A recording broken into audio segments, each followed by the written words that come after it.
हा लाडू आहे ना रोज सगळ्यांनी एक खाल्लाच पाहिजे. म्हणजे केस गळती होत असेल तर त्यावर रामबाण इलाज आहे. कंबर दुखी, हाड दुखत असतील तर त्यासाठी उत्तम कॅल्शियम रिच असा हा लाडू तयार होतो. बरं, यासाठी नारळाचं प्रमाण, त्याचबरोबर खोबऱ्याचं, गुळाचं अतिशय अचूक प्रमाण दिलेलं आहे. आणि लाडू बघा काय मस्त दिसतात. नमस्कार, मी मधुराज रेसिपी मराठीमध्ये तुम्हा सर्वांचं खूप खूप खूप मनापासून स्वागत. या ऋतूमध्ये फक्त बाळंतीणच नाही तर सगळ्यांनी हा लाडू खाल्लाच पाहिजे.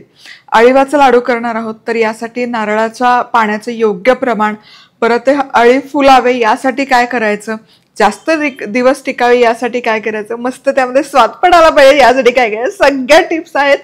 तर व्हिडिओ शेवटपर्यंत नक्की बघा आणि सबस्क्राईब करायला विसरू नका.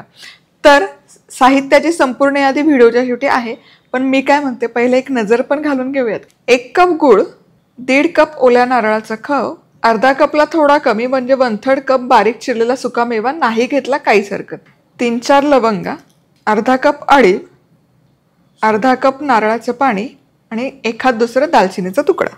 आता अळीव कढईमध्ये घेऊन भाजून घ्यायचे.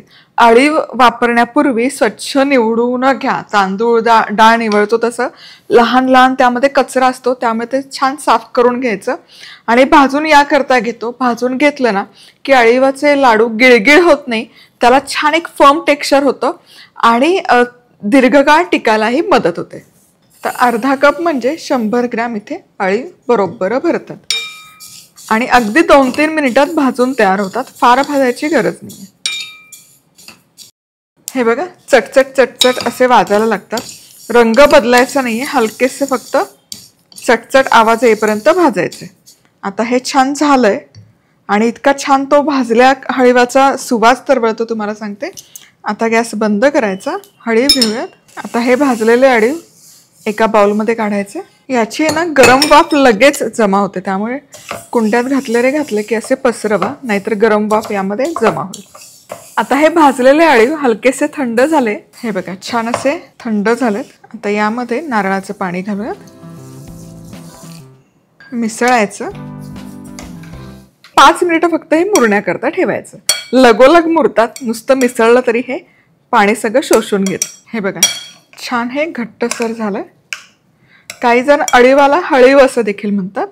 आता यामध्ये ओल्या नारळाचा खव घालूयात सगळं, यावर गुळ देखील घालूयात. आता हे सगळं एकजीव करायचं. आता हे अळीवाचं मिश्रण एकजीव झालं की जरा बाजूला ठेवूयात आणि कढईमध्ये साजूक तूप गरम करायचं. आपलीच मधुराज रेसिपीची दणदणीत प्रीमियम क्वालिटीची कढई आहे. मधुराज रेसिपी club.com वर जाऊन तुम्ही खरेदी करू शकता. मसाले आहेत, मेजरिंग कप आहे, पुश चॉपर आहे, कढई आहे, चॉपिंग बोर्ड आहे. 1-2 चमचे साजूक तूप घालूयात, लवंगा आणि दालचिनी, यासोबतच सुकामेवा. आता हा मिसळून हलकासा परतून घ्यायचा. सोनेरी रंग येतो या सुकामेव्याला आणि हे जे खडे मसाले घातलेत ना, आहा, याची चव इतकी छान येते या लाडूमध्ये. आता यामध्ये हे अळीवाचं मिश्रण घालूयात. आता हे एकसारखं मिसळत किमान 10 मिनिटं तरी चांगलं परतून घ्यायचं, जेणेकरून गुळ छान विरघळेल, ओला नारळ आहे तोही छान शिजेल आणि अळीवही छान शिजून निघते. त्यामुळे हे मिश्रण एकसंध गोळा होईपर्यंत परतायचं. 10 मिनिटं पुरे होतात. चला, हे मिश्रण आपलं तयार होतच आहे, पण तुम्हाला सांगते इथे ही ओढणी दिसते. ओढणीच्या खाली एक छोटासा बॉक्स आहे, त्या बॉक्सच्या एक काहीतरी वस्तू आहे. आपलं नवीन प्रोडक्ट आहे जे आपण उद्या म्हणजे शुक्रवारी दुपारी बरोबर 1 वाजता लॉन्च करणार आहोत. बरं, 5 लकी विनर देखील काढणार आहोत. म्हणजे तुम्ही जर अचूक गेस केलं तर त्यातलं लकी विनर काढणार आहोत आणि ते लकी विनर देखील उद्याच्या लाईव्ह मध्येच अनाऊन्स करणार आहोत. तर काय असेल प्रॉडक्ट कमेंट करून पटापट गेस करा. चला तर मग उद्या दुपारी बरोबर 1 वाजता भेटूयात लाईव्ह मध्ये. चला, बरोबर 10 मिनिटं हे मिश्रण छान मिळून आलंय आणि एक संध देखील झालाय आणि सुवास तर इतका छान दरवळलाय तुम्हाला सांगते. हे जे खडे मसाले घातलेत, अळीवाची एक स्वतःची एक वेगळी चव असते, ती चव आणि गुळ छान यामध्ये एकजीव झाला.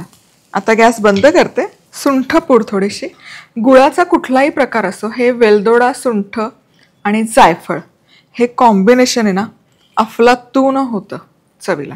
आणि थोडं जायफळ अगदी नखभर आहा आहा हा हा, काय सुवास दरवळतोय. आता हे मिश्रण लगोलग मिसळून घ्यायचं आणि हलकंसं थंड करून घेऊयात. आता हे मिश्रण थंड झालं की लाडू वळत. आता हे जे खडे मसाले आपण यामध्ये घातले होते हे बाजूला काढायचे, नाहीतर दाताखाली आल्यावर छान नाही लागेल. ही दालचिनी काढून घ्यायची, लवंग पण जसे दिसतील तसे काढून बाजूला ठेवायचे. आता या मिश्रणातून लहान गोळा घ्यायचा आणि छान लाडू वळायचा. बरं, लाडू बांधत असताना काय करायचं, थोडंसं पिस्त्याचे काप घ्या हातात, म्हणजे ते ना दिसायला खूप छान दिसतं, हिरवा रंग लाडू बांधत असताना. पिस्त्याचे काप खूप उठावदार दिसतात कारण हा अगदीच रंग लालसर असतो, तांबूस असतो. आता यावर सजावटी करता एखादा काजू पण लावून घ्यायचा. बदाम काजू जे आवडेल ते आवडीप्रमाणे लावू शकतो. हे बघा, लाडू छान बांधला जातो, फार घट्टही नाही आणि फार सैलही नाही, परफेक्ट होतं. हा बाजूला ठेवूया. चला, आता याच प्रकारे सगळे लाडू बांधून घ्यायचे आणि हलकासा लाडू असा बांधत आला की याच्या आहे ना आवरणाला थोडं पिस्त्याचे काप लावा. हे बघ, याच्यामुळे ना हे दिसायला प्रचंड गोड दिसतं आणि हा लाल बुंद असतो ना अळीवाचा लाडू, त्यावर हे पिस्त्याचे काप अतिशय उठावदार दिसतात. हे बघ, आणि काजूचं तुकडाही लावूया. परफेक्ट, बघा काय सुरेख दिसत आहेत.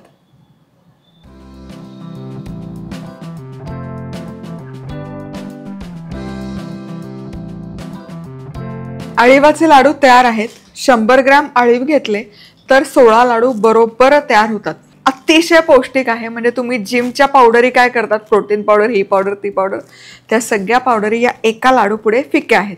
आता हे रूम टेम्परेचरवर ठेवलं तर 4 ते 5 दिवस छान टिकतं. फ्रीजमध्ये ठेवलं तर 2 ते 3 आठवडे छान राहतं, अजिबात खराब होत नाही. रेसिपी आवडली तर लाईक, कमेंट, सबस्क्राईब. पुन्हा भेटूयात. तोवर मस्त राहा, खुश राहा, आनंदी राहा, सगळ्यात महत्त्वाचं खात राहा.